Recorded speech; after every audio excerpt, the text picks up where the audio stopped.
So when I wrote my first book, Memoirs of a Mad Redneck, I remember releasing an excerpt from it and where I said that I had suffered, bled, and died and been reborn many times. And an anti-racist activist said, "How can a white man suffer?" And that stuck with me because I've been on hiatus. I haven't been posting these things in about a month, and I've been really suffering. Um, I had schizoaffective disorder. My anxiety was through the roof. Paranoia, you know, catastrophic thinking, just real bad stuff. I do it to myself. I'm part of my condition is obsessive types of behavior, and I'm obsessed with Automotive Free Clinic. I'm obsessed with writing and social change and social commentary. And I just go so hard that I just collapse. And I've had to had basically having to take a month off to recover. And it's been good. I spent the last week in my own personal psych ward, which is my in-laws' house. Probably without them, I would have had to have gone to the psych ward because I was having some suicidal ideation. Pretty pretty deep shit, man. It was pretty deep shit, and I've been through it over the past uh probably about a month and a half. It's probably been started at the beginning of July and just continually got worse. The heat doesn't help. Probably need to adjust my meds for the heat, but we'll work on that next summer. By the time I get back to the Automotive Free Clinic, it'll basically be fall, and things will have cooled off. Uh, you know, when I get the way I get, um, I can't see any positive future.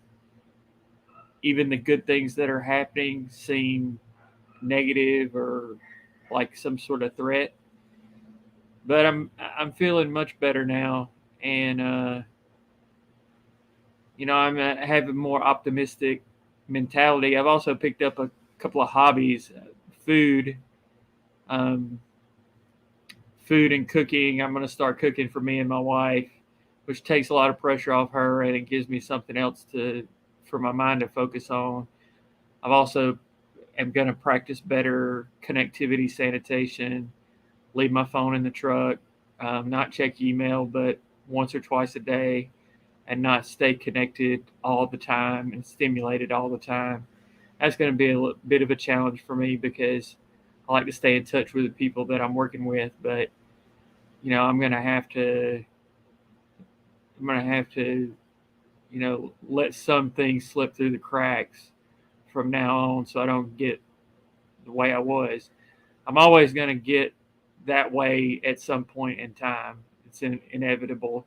It's happened for 13 years. It happens about once every 3 to 5 years. This time was not as bad as it has been.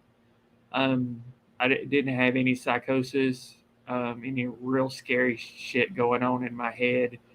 Just catatonic depression, and I'm feeling more positive now. I got a aeroponics system. I got a cookbook that I'm learning how to cook fancy Southern food, and we cooked some of the best steaks I've ever had the other day. My wife cooked potatoes and I cooked steaks, and it was some of the best steaks we ever had. It's a really good cookbook called South. Um, but I'm looking forward to the future now. I'm going to be speaking at Berkeley on September 8th. I'm really looking forward to that. I'm going to be speaking at Highlander on September 16th. Really looking forward to that.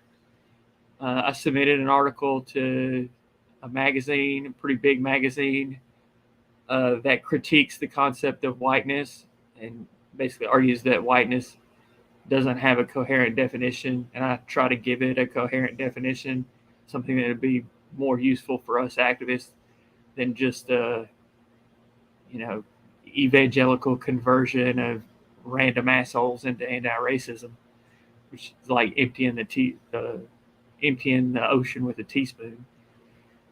So, yeah, I've been through it. We'll try to keep up with this a little bit more than I have been over the past month and a half. Try to keep y'all more up to date, and let y'all know what's going on a little bit more. But anyway, just wanted y'all to know why I hadn't been around, and hopefully I'll be back to normal here in the next few weeks. So we'll talk to y'all later. Peace, y'all.